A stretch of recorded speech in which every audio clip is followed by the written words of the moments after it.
Olivier Véran, parmi les conséquences de ce conflit au Proche-Orient, il y a les manifestations en faveur de la cause palestinienne qui sont organisées à Paris. Il y en avait une à Paris et ailleurs d'ailleurs. Il y en avait une hier. Il y en a une autre demain à l'appel de plusieurs organisations, la France Insoumise, la CGT notamment. Elle n'a pas été interdite. Et voici ces mots d'ordre. Cessez-le-feu immédiat, arrêt des bombardements et des déplacements forcés de la population, levée immédiate du blocus et protection du peuple palestinien à Gaza et en Cisjordanie. Ces mots d'ordre, ils vous posent problème ou vous pourriez les reprendre, voire aller manifester avec eux demain? Il manque pas des choses? Il n'y a rien qui vous choque? Allez-y, je vous laisse. Je sais pas, il y a des centaines d'otages et des enfants, des femmes, des vieillards qui sont actuellement des otages israéliens dans les mains des terroristes à Gaza. Ils en parlent dans leur mot d'ordre?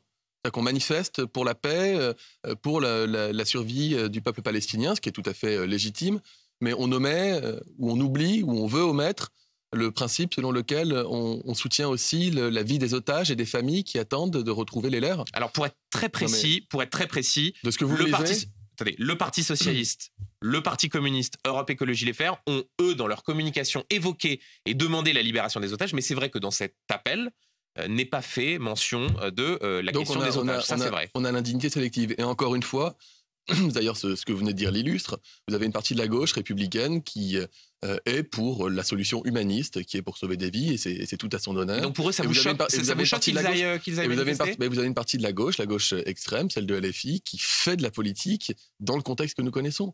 Je vais vous dire aussi autre chose, Benjamin Duhamel. On est dans notre pays en train de déplorer quotidiennement des dizaines d'actes antisémites qui s'additionnent les uns aux autres. On sera sans doute bientôt à 1000 actes antisémites. On était à plus de 800 en début de semaine. Ça veut dire qu'il y a des gens dans notre pays qui n'osent plus sortir faire leurs courses. Et des gens, parce qu'ils sont juifs, qui n'osent plus prendre un Uber. Et des gens, parce qu'ils sont juifs, qui hésitent à remettre leurs enfants à l'école à partir de lundi. Et des gens qui sortent dans la rue, ils voient marquer des injures au peuple juif. C'est quelque chose que la France n'a plus connu depuis des décennies, et pour cause. La France n'est pas antisémite, mais il y a cette espèce d'antisémitisme latent, rampant, qui est en train d'exploser parce qu'il y a ce conflit israélo-palestinien. Et moi, j'aimerais aussi dire ce matin que je voudrais que nous soyons tous collectivement indignés par cela, que la France n'est pas un pays dans lequel on peut accepter ou s'habituer à l'antisémitisme. Il faudrait qu'on se mobilise je vais aussi vous poser une contre cet question très précise antisémitisme. dans un instant sur l'antisémitisme, mais juste sur ces manifestations. On peut vouloir soutenir la cause palestinienne sans pour autant être complice de l'antisémitisme.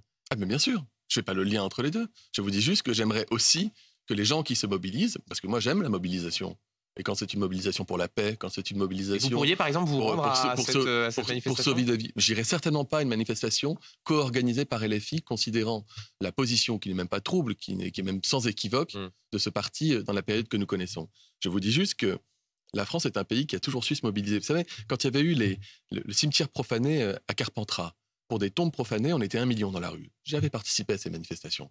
Aujourd'hui, ce qui se passe est grave dans notre pays. Et il n'y a pas ce genre de manifestation. Comment est-ce que vous l'expliquez? Vous appelez les Français à descendre dans la rue pour... Non, mais je peux comprendre qu'il y a une forme pour montrer leur indignation. Je peux comprendre. Une sorte de mollesse? Non, c'est pas de la mollesse. Je pense qu'il y a de la peur.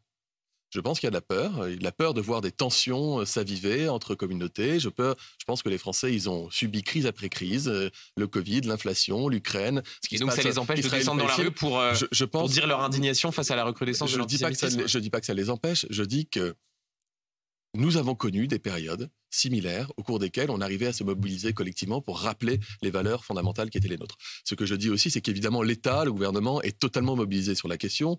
Et donc vous appelez les Français, à se mobiliser? On est sans merci contre les actes antisémites, on assure la sécurité des lieux qui sont fréquentés, notamment par les personnes juives ou par toutes les personnes qui se sentent menacées dans la période. On condamne à des peines de prison, je le dis ici, et les gens qui, parce qu'ils ont proféré des menaces antisémites ou qui ont commis des actes antisémites, ont pris 3 mois, 9 mois, 1 an de prison, souvent avec du sursis, mais enfin c'est quand même une peine en comparution immédiate, et on continuera d'être absolument intraitable.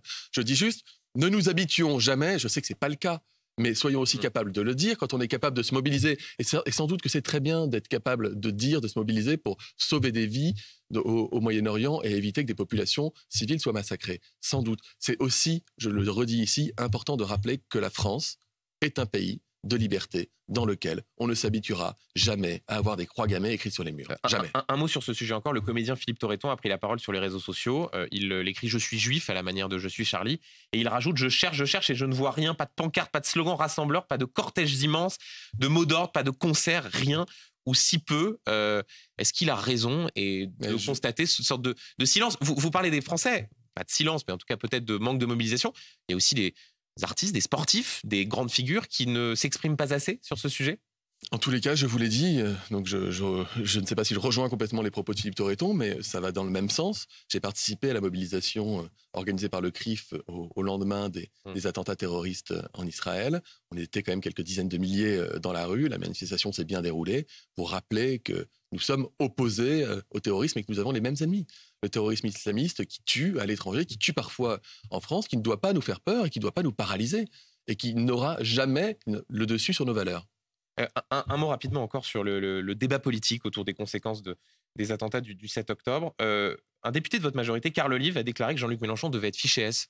Il doit être fiché S, Jean-Luc Mélenchon? Non, Jean-Luc Mélenchon est un responsable politique, était au deuxième tour d'une élection présidentielle. Pourquoi Carl Olive On peut déplorer Chacun est libre de ses paroles. On peut déplorer l'attitude, la stratégie, les mots, la politique conduite par un opposant politique, mais c'est pas pour autant qu'on va le ficher, évidemment. Enfin, franchement, vous qui ne cessez de critiquer les oppositions qui ne sont pas au niveau, qui se manquent de nuances dans le débat, là, franchement, Carl Olive qui dit Jean-Luc Mélenchon doit être fiché. Moi, je vais vous dire une chose, je suis ministre en charge de la question démocratique, et quand je vais rencontrer les Français, je vais le faire après avoir quitté votre plateau, je vais aller en Seine-Saint-Denis, et je vais rencontrer des jeunes pour faire le point sur les mesures qui ont été mises en place, annoncées par la Première ministre suite aux émeutes urbaines. Les gens me disent tous l'image de l'Assemblée nationale est désastreuse. Je ne suis pas sûr que ce genre de propos aide. Je vous dis donc que chacun doit faire cet effort de modération. Il y a beaucoup de violence dans la société, il y a beaucoup de stress, il y a beaucoup de crises. Les Français, ils en ont gros, on le comprend parfaitement. Nous, les responsables politiques, notre rôle, c'est aussi d'apaiser le débat. 2 sujets encore à aborder avec vous. D'abord, la loi immigration qui arrive donc au Sénat lundi prochain. La situation est totalement bloquée. Gérald Darmanin tient à l'article 3, celui qui régularise les métiers en tension. Il l'a encore dit à ce même micro lundi matin. Le gouvernement, la Première ministre. Sauf que la droite ne veut pas en entendre parler. Vous foncez droit dans le mur, Olivier Véran? Mais alors, est-ce qu'on peut dire de quoi parle cet article 3? Régulariser ceux qui travaillent dans les métiers en tension.